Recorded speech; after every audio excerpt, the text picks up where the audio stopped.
हरे कृष्णा। आपका स्वागत है भक्ति रसाम सिंधु के अध्ययन में। वैदिक कर्मकांड करने, दान में धन देने तथा तपस्या करने से मनुष्य को पाप कर्मों के फलों से क्षणिक मुक्ति मिल सकती है, किंतु अगले ही क्षण वह पाप कर्मों में प्रवृत्त हो जाता है।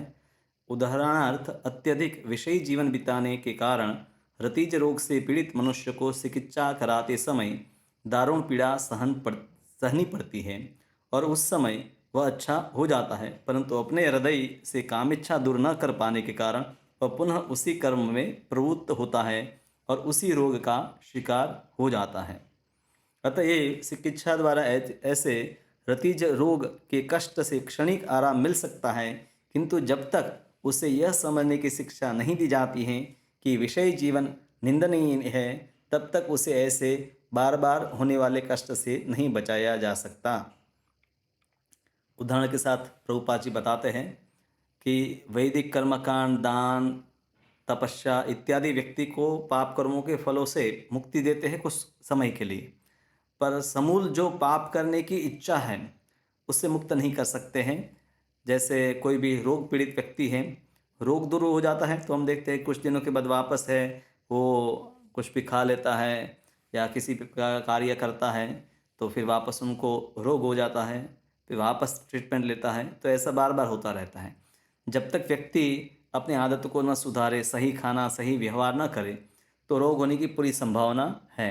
अगर सब नियमों का पालन अच्छी तरह से करेगा तो वापस रोग नहीं होगा। उसी प्रकार से विषय जीवन के बारे में जब तक व्यक्ति समझे नहीं कि ये दुख का कारण है और उसको छोड़े नहीं, तब तक उसके दुख बने रहते हैं। इसी प्रकार वेदों में वर्णित कर्मकांड, दान तथा तपस्या मनुष्य को कुछ काल के लिए पाप कर्म करने से रोक सकते हैं, किंतु जब तक हृदय शुद्ध नहीं हो जाता तब तक उसे पुनः पुनः उन्हीं पाप कर्म में प्रवृत्त होना पड़ेगा। तो एक विधि है कि कर्मकांड, दान, तपस्या इत्यादि से व्यक्ति सुधरे, कुछ उसका शुद्धिकरण होता है। फिर भी हम देखते हैं कि ऐसे लोग कभी न कोई पाप करता है, क्योंकि पाप के का मूल जो है हृदय की अशुद्धि, मन जो है, चेतना है, वो अशुद्ध मन से ही व्यक्ति है भौतिक भोग करना चाहता है और फिर हम वो पाप करता है, पाप का फिर फल भोगता है। हरे कृष्ण आंदोलन में हम विशेष रूप से इसलिए सबसे ज़्यादा भार देते हैं हरे कृष्ण मंत्र के द्वारा अपने मन को शुद्ध करने के ऊपर, क्योंकि नियम तो डॉक्टर भी बता सकते हैं कि आप मांसाहार ना करो, शराब ना पियो, अवैध संग ना करो, कोई भी व्यक्ति बता सकता है। ऐसा नियम व्यक्ति कुछ समय पालन भी करेगा, परंतु जब तक मन शुद्ध नहीं होगा तो लंबे समय ये नियम पालन नहीं कर पाएगा। पर भक्ति से दोनों वस्तु होती है कि पहले के जो संस्कार है मन में, तो उससे भी मन का शुद्धिकरण होता है, और जब मन शुद्ध हो जाता है तो इस प्रकार के पाप कर्म करने की कोई उसकी इच्छा ही नहीं होगी। तो इसीलिए यहाँ पर जो उपाय है वो एक स्थायी समाधान है, एक सिर्फ क्षणिक समाधान है और दूसरा स्थायी समाधान है। परमानेंट सॉल्यूशन है और दूसरा टेम्पररी सॉल्यूशन है। अब एक उदाहरण के द्वारा श्रीमद् भागवत में बताया गया है। श्रीमद् भागवत में दिया गया उदाहरण उस हाथी का है जो सरोवर में घुसकर ठीक से स्नान करता है और अपने शरीर को भली भांति साफ करता है, किंतु वह बाहर निकलकर तट पर पहुंचते ही पृथ्वी से थोड़ी धूल उठाता है और अपने शरीर के ऊपर डाल देता है। तो हाथी का स्नान किया नहीं किया कोई फर्क नहीं पड़ेगा, क्योंकि हाथी के शरीर पर धूल रहेगी। स्नान करने के बाद भी अपने आप खुद अपने शरीर पर धूल डाल देता है, और स्नान करने से पहले ही उनके शरीर पर धूल थी, स्नान के बाद भी शरीर पर धूल है, यानी कि साफ सफाई नहीं हुई। तो उसी प्रकार से कई संसार में लोग हैं कि कुछ पाप कर्म करते हैं, फिर कहीं मंदिर जाएंगे, कहीं धार्मिक स्थान पर जाएंगे, पाप का प्रायश्चित करेंगे, और जैसे ही उसको लगता है कि अब तो सब ठीक हो गया है, वापस अपने पाप कर्मों को चालू रखता है। इसी प्रकार जो व्यक्ति कृष्ण भावनामृत में प्रशिक्षित नहीं होता, वह पाप कर्मों की कामना से पूरी तरह मुक्त नहीं हो सकता। इसलिए कृष्ण भावनामृत में जो विशेष जो है वो क्या है? प्रशिक्षण। गुरु के साथ रहकर, शिक्षा गुरु, दीक्षा गुरु, पथ प्रदर्शक, इन सब विभिन्न गुरुओं के साथ रहकर, सत्संग में जुड़कर व्यक्ति को ऐसा प्रशिक्षण मिलता है, उसका मन भगवान के नाम का कीर्तन करने से शुद्ध हो जाता है कि अब पाप कर्म करने के अंदर से इच्छा ही नहीं होती है। ऐसा देखा गया कि भक्त कहीं बाजार में जा रहा है, वहाँ शराब बिक रहा है, मांस बिक रहा है, लोग जुआ खेल रहे, फिर भी या कहीं सिनेमा घर आ गया, तो भक्त है जो भक्ति में स्थिर हो गया तो वापस इच्छा नहीं करता कि मुझे ये वस्तु चाहिए। मनुष्य न योग से, न दार्शनिक चिंतन से और न सकाम कर्म से अपने को पापपूर्ण कामनाओं कामनाओं बीच से बचा सकता है। तो अलग उपाय तो है कि पापपूर्ण कामनाओं के प्रभाव को दूर करने के लिए, पर जो बीज के रूप में है वो समूल नष्ट नहीं होते हैं जब तक हम भक्ति ना अपनाएं। केवल भक्ति में लगकर ही ऐसा किया जा सकता। भक्ति है जो बीज को ही नष्ट कर देता है, तो संभावना नहीं कि वापस पौधा खिलेगा। और जब तक बीज है, अभी आपको दिखाई दे रहा है कि ज़मीन साफ है पर ज़मीन के अंदर बीज है, जैसे वर्षा होती है तो बीज है अंकुरित हो जाता है। तो यहाँ पर दोनों विधियों में हमें फ़र्क होना चाहिए कि भक्ति की विधि और अन्य धार्मिक विधि, उन दोनों में काफ़ी बड़ा अंतर होता है।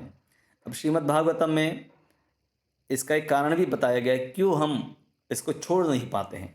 व्यक्ति पाप कर्म से दुख भी भोगता है, शराबी शराब पीता है, उसका लीवर खराब हो जाता है, या जो अवैध संग करता है उनको कई प्रकार की बीमारियां होती हैं, छोड़ नहीं क्यों पाते हैं। तो श्रीमद् भागवत में बताया गया है, सनत कुमार कहते हैं, हे राजन, मनुष्य का मिथ्या अहंकार इतना प्रबल होता है कि वह उसे इस जगत में उसी तरह रखता है जैसे कोई प्रबल रस्सी से बंधा हो। अगर जैसे मेरे हाथ है, उसको कोई रस्सी से बांध दिया तो मैं पूरा प्रयास करूंगा कि वो रस्सी को कोई खोल दे, पर अहंकार का जो बंधन है वो दिखाई नहीं देता है। और कोई अगर उस बंधन को तोड़ने का प्रयास करे तो तुरंत हमारा अहंकार है उसके ऊपर घाव होता है और हम अपने अहंकार को छोड़ने की जगह पर है अहंकार को और बढ़ा देते हैं। इसलिए अहंकारी व्यक्ति किसी के सामने ना ही झुकता है, ना ही विनम्र बनता है, क्योंकि अहंकार उसको ऐसा करने नहीं देता है। केवल भक्तगण कृष्ण भावना में संलग्न होकर इस प्रबल रस्सी की गांठ को काट सकते हैं। अन्य लोग जो कृष्ण भावना भावित नहीं हैं किंतु महान योगी या कर्मकांडी बनना चाहते हैं, भक्तों की भांति प्रगति नहीं कर पाते हैं। ये देखा गया है कि जो भक्त हैं उसकी एक ही जीवन में बहुत ही तेज प्रगति हो जाती है। जैसे हम देखते हैं कि जामिल अपने जीवन में 80 साल तक है तो पाप करता रहा, बाद में विष्णुदूतों का दर्शन के बाद कुछ साल उसने भजन किया और भगवान के धाम को प्राप्त कर लिया। हरे कृष्ण आंदोलन में हम देखते हैं कि अनेक पाश्चात्य देश के भक्त हैं पूर्व के जीवन में जामिल की तरह पाप कर्म में युक्त थे, पर जैसे कृष्ण भावनामृत को अपनाया तो एक ही जीवन में पूरा परिवर्तन आ जाता है और अब वो ना ही तो कोई पाप कर्म करते हैं और हमेशा सदैव भक्ति में लगे रहते हैं। तो एक ही जीवन में इतनी जो आध्यात्मिक प्रगति है कलयुग में वो दुर्लभ है। तो ये कृष्ण भावनामृत का विशेषता है। अतः प्रत्येक व्यक्ति का कर्तव्य है कि वह मिथ्या अहंकार की दृढ़ गांठ को काटने एवं भौतिक कार्यों में व्यस्तता से छूटने के लिए कृष्ण भावनामृत के कार्यों में अपने को लगाए। अब एक गांठ तो काटनी है, पर गांठ कटेगी कैसे? ऐसा तो है नहीं कि कोई चाकू या तलवार या कुछ लेकर आए, गांठ है कुछ काट दे। ये तो अहंकार की गांठ है। अहंकार की गांठ को काटने के लिए प्रभुपाद जी लिखते हैं कि भौतिक कार्यों में व्यस्त सा कर्म करके कृष्ण भावनामृत के कार्यों में अपने आप को लगाना चाहें। गुरु यही करते हैं, शिष्य को विभिन्न प्रकार की कृष्ण की सेवा में लगाते हैं और जब वो इस प्रकार से लगता है तो भौतिक कार्यों से धीरे धीरे उसका मन हट जाता है। अहंकार जो था मैं कर रहा हूँ वो भाव चला जाता है। फिर वो समझता है कि भगवान की कृपा से, गुरु के आशीर्वाद से सब कार्य हो रहा है। तो अहंकार जो है वो हमेशा व्यक्ति को बीच में आ जाएगा। उसको आध्यात्मिक प्रगति करनी है तो अहंकार उसको वो नहीं करने देगा। मिथ्या अहंकार की यह गांठ अज्ञान के कारण है। अब वो मिथ्या अहंकार जो है उसका कारण क्या है? ये पद्म पुराण में बताया गया कि अज्ञान ही मूल कारण है जो हमें पाप करने के लिए बाध्य करता है। जब तक मनुष्य अपने स्वरूप से अनभिज्ञ रहेगा तब तक वह निश्चय ही गलत कर्म करेगा और भौतिक कलमश में फंसता जाएगा। तो सबसे पहले ज्ञान में उसको क्या जानना चाहिए? अपने स्वरूप को जानना चाहिए। भगवद्गीता में भी आप देखते हैं कि शुरुआत के दूसरे अध्याय में श्लोक नंबर 11 से लेकर 30 तक भगवान हैं जीव को स्वरूप ज्ञान के बारे में बताते हैं कि जीव वास्तव में है क्या। भगवान का सनातन अंश है, आध्यात्मिक है, वो भौतिक कोई वस्तु नहीं है। तो पहले तो अपने स्वरूप को जानना। चैतन्य महाप्रभु इसको सरल शब्द में बोले, जीवे स्वरूप ही कृष्ण नित्य दास। जब जान लेगा कि मैं कृष्ण का नित्य दास हूँ तो दास को अहंकार नहीं होता है। जो स्वामी बनना चाहता है उसको अहंकार होता है। वास्तविक ज्ञान की यह अनभिज्ञता भी कृष्ण भावनामृत के द्वारा दूर की जा सकती है, जैसा कि पद्म पुराण में पुष्टि की गई है। तो कृष्ण भावनामृत पे तो हम हैं गीता और भागवत के ज्ञान का ही विशेष रूप से श्रवण कीर्तन करते हैं और इसीलिए आसानी से व्यक्ति इससे मुक्त हो जाता है। जो मिथ्या अहंकार है जो ज्ञान के कारण उत्पन्न हुआ है। कृष्ण भावनामृत में शुद्ध भक्ति सर्वोच्च प्रकाश है और ऐसा प्रकाश उस प्रज्वलित दावाग्नि की तरह होता है जो कामना रूपी अशुभ सर्पों को विनष्ट कर देते हैं। इस प्रसंग में यह उदाहरण यह बताने के लिए दिया गया है कि चारों ओर फैली दावाग्नि जंगल के सारे सर्पों को स्वतः नष्ट कर देती है। जंगल की भूमि पर अनेक सर्प रहते हैं, किंतु जब जंगल में आग लगती है तो उससे सूखी पत्तियां जल जाती हैं, जिससे सर्प भी अग्नि की चपेट में तुरंत आ जाते हैं। चौपाए जानवर अग्नि से दूर भाग सकते हैं या भागने का प्रयास तो कर ही सकते हैं, लेकिन सर्पों का तुरंत सफाया हो जाता है। इसी तरह कृष्ण भावनामृत की प्रज्वलित अग्नि इतनी प्रबल होती है कि अज्ञान के सर्प तुरंत विनष्ट हो जाते हैं। तो यहाँ पर उस अज्ञान को एक सर्पों का उदाहरण देकर समझाया गया है। दावाग्नि यानी कि जंगल में जो आग लगती है, अब जब आग लगती है तो हर जगह पर वहाँ पर सूखा घास जमीन पर है और पेड़ है, लकड़ी, अग्नि को क्या चाहे, लकड़ियाँ चाहे तो लकड़ियाँ हैं, और जमीन पर जो है वो प्रायः सभी जीव है नष्ट हो जाते हैं। जो चार पैर वाले हैं, हिरन है, शेर है इत्यादि, तो भाग भी सकते हैं, पर सर्प कैसे भागे, वो जमीन पर ही रहता है और जमीन पर तो घास सूखी है, वो जल रही है तो सर्प भी जल जाता है। तो इस प्रकार से भक्ति कार्य ऐसा कार्य है कि जिससे व्यक्ति उस अज्ञान को नष्ट कर देता है। अज्ञान नहीं रहता है तो अहंकार नहीं होगा, अहंकार नहीं रहेगा तो व्यक्ति अपने इंद्रिय भोग के लिए कार्य नहीं करेगा, और इस प्रकार की भावना नहीं है तो फिर पाप ही नहीं होगा, और पाप नहीं होगा तो पाप के फल भोगने नहीं होंगे। तो शुद्ध भक्ति के 6 लक्षण में पहला लक्षण था क्लेशग्नि, क्लेशों का नाश करने वाली है। शुद्ध भक्ति हमारे जीवन में शारीरिक क्लेश हो, मानसिक क्लेश हो, सभी प्रकार के क्लेशों को नष्ट करती है। और इसका तो अनुभव हर व्यक्ति को होगा कि आप जैसे महामंत्र जप करते हैं तो कुछ दिन में ही आपके मन की अनेक चिंताएं हैं दूर हो जाती हैं, आप शांतिमय बन जाते हैं। और लगातार इस प्रकार से भक्ति जीवन का अनुशीलन करने से व्यक्ति जन्म मृत्यु से मुक्त होकर हमेशा के लिए क्लेशों से मुक्त हो जाता है। तो ये हमने शुद्ध भक्ति का जो पहला लक्षण है क्लेशग्नि उसको देखा। अब दूसरा लक्षण है वो क्या है? कृष्ण भावनामृत सर्वमंगलकारी है, शुभदत्व, यानी कि शुभदा, शुभ जो कृष्ण भक्ति है हमारे जीवन में शुभ या मंगल करने वाली है। रूप गोस्वामी शुभदत्व की व्याख्या करते हैं कि वास्तविक शुभ का अर्थ है विश्व भर के समस्त लोगों के लिए कल्याणकारी। ब्रूहि भद्राय भूतानाम एनात्मा सुप्रसिद्धति।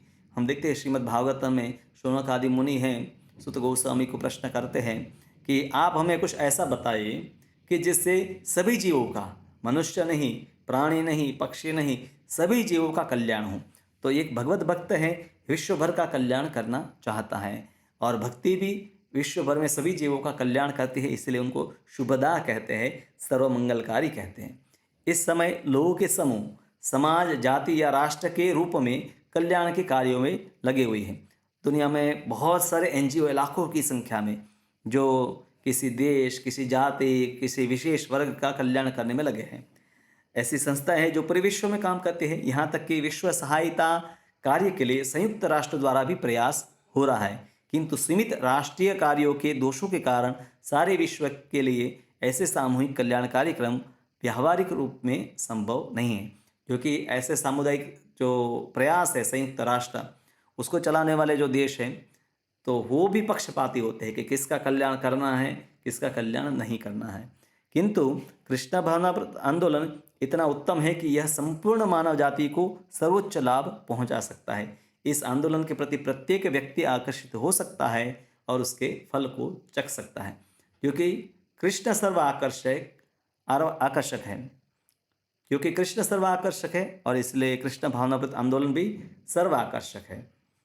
और जैसे व्यक्ति कृष्ण भावनामृत आंदोलन में जुड़ता है तो उस सुख का अनुभव करता है, अपने जीवन में अनेक मंगलकारी वस्तुओं का अनुभव करता है। इसलिए रूप गोस्वामी तथा अन्य विद्वान एक मत है कि सारे विश्व में भक्तिमय कृष्ण भावनामृत आंदोलन के लिए व्यापक विज्ञापन कार्यक्रम सर्वोच्च मानव कल्याण कार्य है। संसार में प्रायः जो विज्ञापन चलते हैं लोक कल्याण के लिए नहीं होते, बल्कि ये खरीद लो वो खरीद लो, इसको विज्ञापन कहते हैं। कहीं एडवर्टाइजमेंट होती है, कहीं बिलबोर्ड लगे हुए हैं। तो इन सब का उद्देश्य क्या है कि लोगों को प्रेरणा देना कि वो भोग करें और भोग से सुखी हो जाएंगे। पर यहाँ पर प्रभुपाद जी कहते हैं कि हमें कृष्ण भावनामृत का विज्ञापन, ये विज्ञापन कैसे होता है? जैसे आप रोड पर निकल कर कीर्तन करते हैं, नगर संकीर्तन, या पुस्तकों का वितरण करते हैं, प्रसाद का वितरण करते हैं, तो अनेक रूप है जिससे कृष्ण भावनामृत का विज्ञापन होता है। और इस विज्ञापन में विज्ञापन करने वाले, विज्ञापन को देखने वाले सबका कल्याण होता है। और इस विज्ञापन में व्यक्ति तो कुछ खरीदना नहीं है और ना ही पैसे खरीदने हैं, ना ही कोई प्रोडक्ट खरीदनी है, और फिर भी कल्याण हो जाता है। तो ये कृष्ण भावनामृत का विशेष स्वभाव है। कृष्ण भावना आंदोलन किस प्रकार सारे विश्व का ध्यान आकृष्ट कर सकता है, किस तरह हर व्यक्ति इस कृष्ण भावनामृत में आंदोलन का अनुभव कर सकता है, इसका उल्लेख पद्म पुराण में इन शब्दों में हुआ है। तो कृष्ण भावनामृत हिंदुओं के लिए, एक देश के लिए सीमित नहीं है, सबके लिए है। जो व्यक्ति पूर्ण कृष्ण भावनामय भक्ति में तत्पर है वह सारे विश्व की सर्वश्रेष्ठ सेवा करता है और हर व्यक्ति को तृप्त करता माना जाना चाहे। आज भी दुनिया में ऐसे बहुत धनवान लोग हैं कि गरीबों के लिए अनेक देशों में जो है उनके लिए वैक्सीन बनाओ, उनकी बीमारी ठीक करो, उनको भोजन अर्पण करो।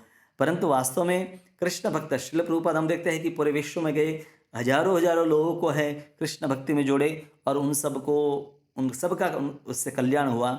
और जो भी व्यक्ति आना चाहते हैं उन सबका भी हो ही सकता है। तो व्यक्ति है तब भगवान की सबसे बड़ी सेवा करता है। मानव समाज के अतिरिक्त वह वृक्षों तथा पशुओं तक को प्रसन्न करता है, क्योंकि वे भी ऐसे आंदोलन के प्रति आकृष्ट होते हैं। अब ये कोई कहेगा कि आप कीर्तन करते हैं, उससे समझ सकते हैं कि मनुष्य को कुछ लाभ मिलता होगा। वृक्ष इत्यादि, पशु इत्यादि जो है वो तो कीर्तन में भाग नहीं ले सकते, पर इसका भी जीवंत उदाहरण है हमारे पास। इसका जीता जागता उदाहरण भगवान चैतन्य ने प्रस्तुत किया।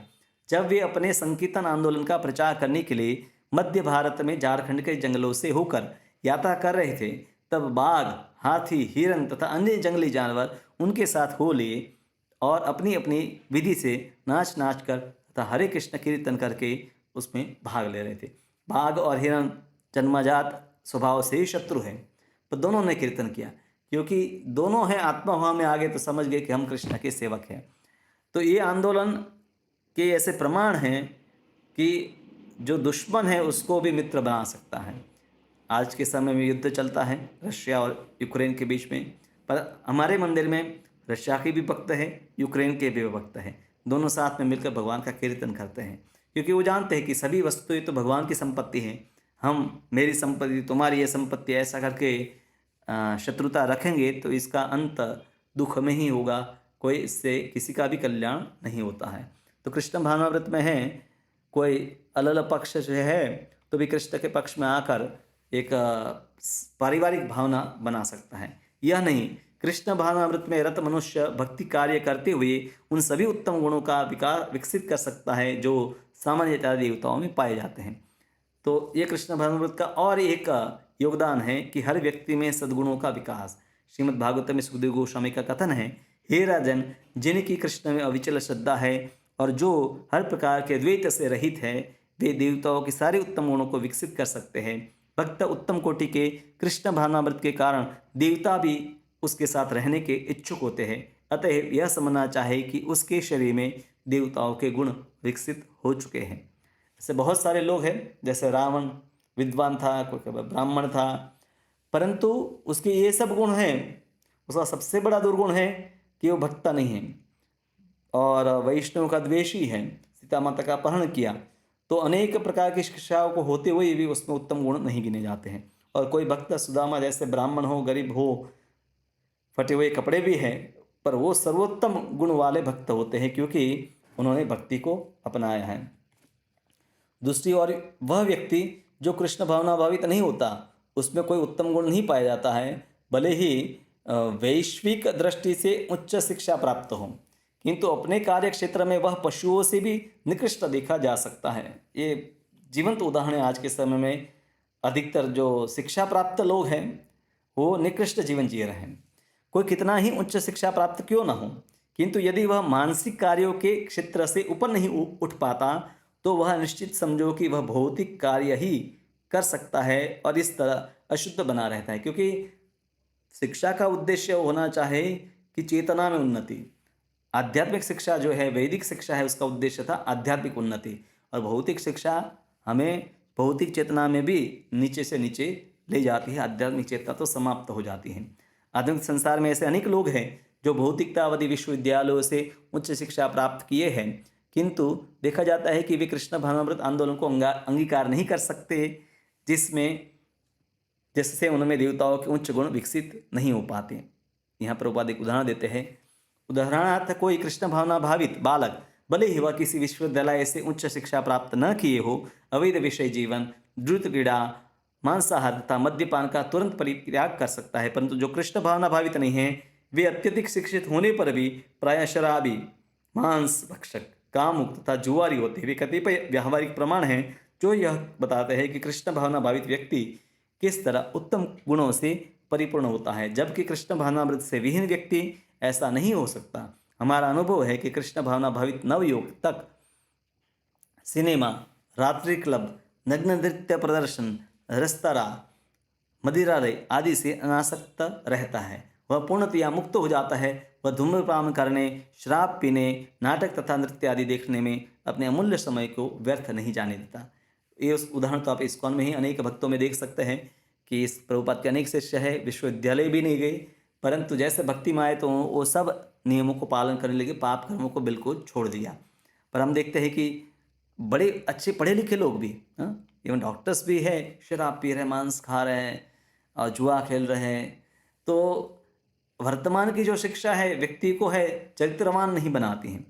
इसीलिए प्रभुपाद लिखते हैं, ये प्रभुपाद ने देखा था कि विदेश में बूढ़े लोग भी है, रात्रि क्लब में जाते हैं नग्न स्त्रियों का नृत्य देखने के लिए, या मदिरालय में जाकर मदिरा का पान करते हैं, और उनको लगता है यही जीवन का सुख है, क्योंकि उनकी चेतना वहीं तक है। इसीलिए कभी भी वो जो उच्च जीवन है, आध्यात्मिक जीवन, उसको समझ नहीं पाते हैं। जो कृष्ण भावना भावित नहीं है, वह प्राय आधे घंटे के लिए भी शांतिपूर्वक नहीं बैठ सकता। योग पद्धति सिखलाती है कि यदि आप शांत रहे तो आपको अनुभूति होगी कि आप ईश्वर है। ऐसा योगी विचार करते हैं कि मैं ईश्वर बन जाऊंगा योग से। यह पद्धति भले ही भौतिकवादी पुरुषों के लिए उपयुक्त हो, किंतु वे अपने को कितनी देर तक शांत रख पाएंगे। ऊपर से वे तथाकथित ध्यान के लिए भले ही आसन जमाएं, किंतु योग अभ्यास के पश्चात वे पुनः अवैध विषय जीवन, धृत कीड़ा, मांसाहार तथा अन्य व्यर्थ की बातों में लग जाएंगे। विदेश में तो वाइन योगा, शराब पीते पीते योग कैसे करना है वो सिखाया जाता है। हकीकत में ये योग नहीं है, भोग ही है और कसरत है। वास्तव में इस कसरत से वो कभी भी समाधि तक नहीं पहुंचेंगे। किंतु कृष्ण भावना भावित व्यक्ति तथाकथित ध्यान के लिए किसी प्रकार का प्रयास किए बिना क्रमशः ऊपर उठता है। चूंकि वह कृष्ण भावनामृत में रत रहता है, इसलिए वह स्वतः ही व्यर्थ की बातों का त्याग कर उच्च चरित्र का निर्माण करता है। तो ये उन्नत भक्तों का एक विशेष गुण होता है, अव्यर्थ कालत्वम। वो समय को बिगाड़ते नहीं हैं। आपको भक्ति में उन्नत होना है तो समय की कीमत कीजिए, समय को बिगाड़िए नहीं, उनको हमेशा धर्म में लगाकर रखिए। मनुष्य कृष्ण का शुद्ध भक्त बनकर ही सर्वोच्च चरित्र का विकास कर सकता है। पर्सनालिटी डेवलपमेंट करनी है, सबसे अच्छा व्यक्ति बनना है, प्रभावशाली बनना है, तो कृष्ण भक्ति से बेहतर और कोई तरीका नहीं है। क्योंकि आपकी जो पर्सनालिटी बनेगी वो सिर्फ दिखावे की नहीं होगी, बल्कि नैतिक मूल्यों के आधारित होगी, धर्म आधारित होगी। निष्कर्ष रूप में यह कहा जा सकता है कि यदि किसी में कृष्ण भावनामृत का अभाव है तो उसमें सही रूप में उत्तम गुण नहीं हो सकते। सार यही कि भक्त है उसमें, उसी में सब गुण हैं, और जो भक्त नहीं है उसमें गुण दिखाई दे तो ये समझना चाहिए कि गुण है, क्षणिक है, उसका स्थायित्व वहाँ पर नहीं होता है।